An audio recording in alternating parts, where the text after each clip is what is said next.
Welcome back, folks, to World of Warships Legends. I'm Soopa-Dave. In today's battle, we have Atlantico. We haven't had a secondary ship on here for a little bit outside of the BA Turpits. And what a ship to do it on, right? From what I know and what I've heard, I didn't actually get to see the patch notes for this, so I'm recording. This is actually being recorded uh, probably a week earlier than what you guys are seeing it, and I guess Atlantico received a nerf. Whether it was through the commander of the ship, I can't remember now. I think it was something to do with reload on secondaries. Let's be honest, it doesn't matter. It's still the secondary king.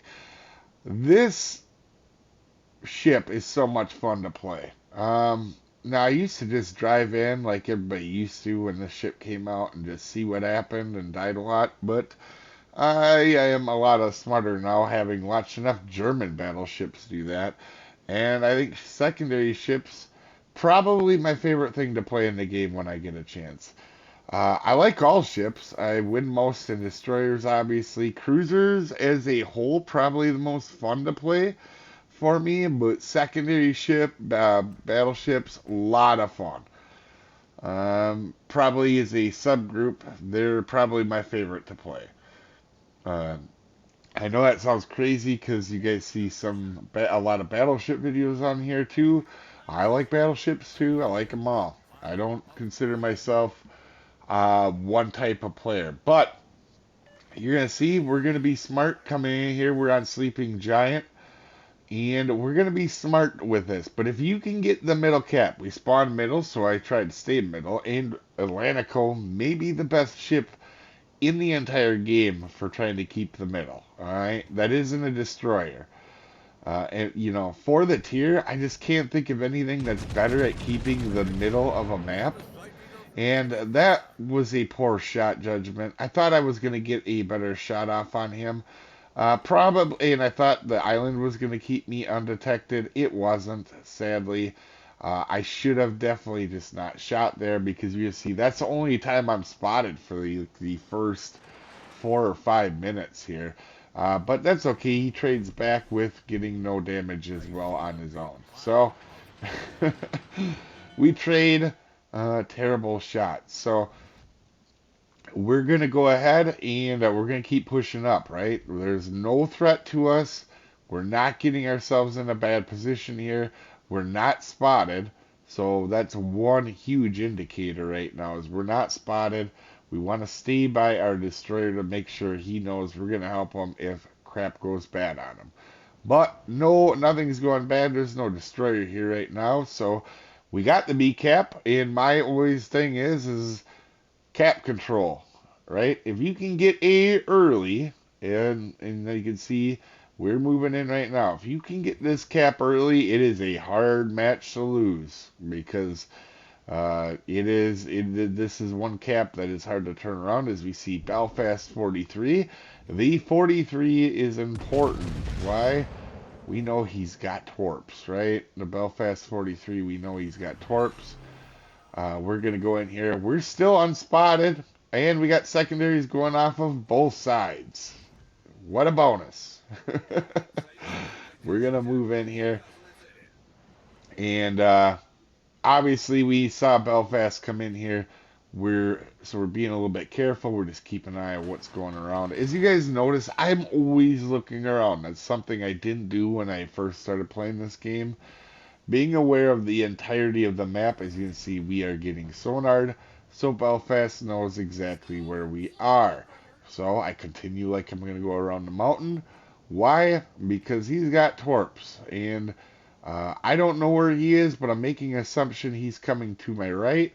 And you can see here, we're starting to turn like we're going to come and get him on that side, and then we completely turn around once we get undetected, because we figure he's coming out on the right side of the island to try to do the whole merry-go-round on the island here. So, that being said, our battleship on the other side does a good job pushing up. Belfast clearly was coming this way, has radared us, and now is running from us. I don't know why. Clearly, in Atlantico, 2 or 3 kilometers away from you, is not a threat, not even a tiny bit. We're gonna go ahead, pop out. We know torps are gonna probably come at some point as we take a shot, a good shot through the bow, and we're just gonna let our secondaries eat. And we know he's making that turn to throw torps out. You can see him already turning just to see, and he did not get the angle to get his torps on us. And now our deal is to go ahead and let the Bismarck know who's actually the king of secondaries. And it is, I can assure you, it's not Bismarck. Especially at tier 7. Honestly, I would make the argument that these secondaries, to me, are as good as anything in the entirety of the game, but for sure at tier 7. But we're gonna remind Bismarck of that. This Bismarck's gonna have a rough go with us here, so we're gonna go ahead. We're trying to get the cap. We start moving or we're gonna start to go ahead and move here. We know that we got the cap now, and there's a Siegfried. The Bismarck is definitely backed away. We are moving up, and the Minx shows itself. Now, my secondary shoot at the mountain, because that's where he was traveling, but we're going to go ahead and shoot to kill him. And that makes me sad I didn't kill a destroyer. I really wanted to kill him. Alright, so we're going to push up now. And this is an example of being very smart on not losing a match. Could we rush over there and lose everything? 100%. I think I even let my teammates know, hey, don't go, back up. There's no point in rushing over there to the other side of the mountains. Let them come to us. We got the points lead. We have 1 ship lead. Very losable match, but we're in a very good position to win this game. And I'm going to put myself in a very nice position. You can see 8 minutes left, we only have 50,000 damage, and that is going to change because I put myself in a good position where they have nothing left. They have to 100% come to us. As you can see, we get a really nice salvo on Siegfried. Guys, the other most underrated thing about this ship isn't the secondaries. Obviously, people know the secondaries, but how much you can catch people off guard with the main guns. So Jean Bart shows himself. We are unspotted right now. We're going to go ahead and take that shot on Jean Bart. And Jean Bart had no choice here. He had to do something, but trying to push in against 2 secondary ships when your ship's weakness is fire, not ideal. I mean, obviously he probably didn't have much choice. And you can see up until that point, we'd only had 50 secondary hits, and your main guns can do stuff on this ship. Don't, like I said, don't overlook the guns on this ship. In fact, I think on the last match I did showcasing this ship, I think we didn't even have any secondary hits. I think I did like 190,000 damage with just main battery. And you can see I am 100% keeping an eye on Atlantico because he's got a lot of health. And we are going to make sure we push the issue. Now, Bismarck comes out thinking that he needs another lesson on secondaries. And we're going to give him that secondary lesson here in a moment, is we're going to start unloading on him. Now, I make sure my, we have John Bart on fire. You can see that. So you can see I put my secondaries on Bismarck because we already have a fire on Jean Bart. That's one thing I do see people make a mistake on in secondary ships. Get fires on something, change targets if you have the opportunity. Or if you see a destroyer, have it auto-target to a destroyer. That way, if the destroyer ever gets popped up in your range, your secondaries instantly go to them. But you can see now, we are 100% making definitely a huge difference and impact on this game now, putting ourselves where they are. Bismarck is running away, probably to hide forever. Now, we have a Turpitz on our team, and in genuine fashion, he's going to charge up. But he's not going to I don't think he's gonna die actually, but not the best idea to charge. You might as well just let them come to us. So we're gonna go ahead and take another shot at Siegfried.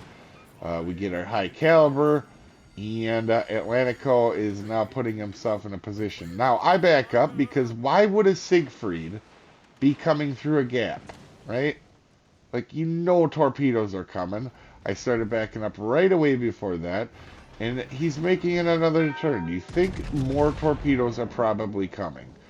I would assume that they probably are. We're going to go ahead, throw some shells there, and we are going to burn down Atlantico now. So, as we go ahead and kill Siegfried, and Atlantico is not going to have a great day here because our BA Turpitz is going to come out as well. And we are going to go ahead and put out our double fire here in a second. And this is just bad for the Atlantico. He just was overwhelmed. Not a bad play on his part, but we go ahead and get him completely wrecked here. Turpitz does get the kill for it. As you can see, Iowa goes down, and Bismarck has went to Narnia. So that's pretty much all for the match. But you can see positioning in secondary ships is key, especially if you have an advantage. Use it, use the map to your advantage, especially when you have a points lead. Let people come to you. They're going to be mistaken and not want to do that. And not only that, but we really helped our team win. And we were even top of leaderboard with a secondary ship. If you guys don't know, secondary ships don't get as much XP as normal ships generally. Anyway, you guys have a wonderful day, and I will see you next time, folks. Have a good one.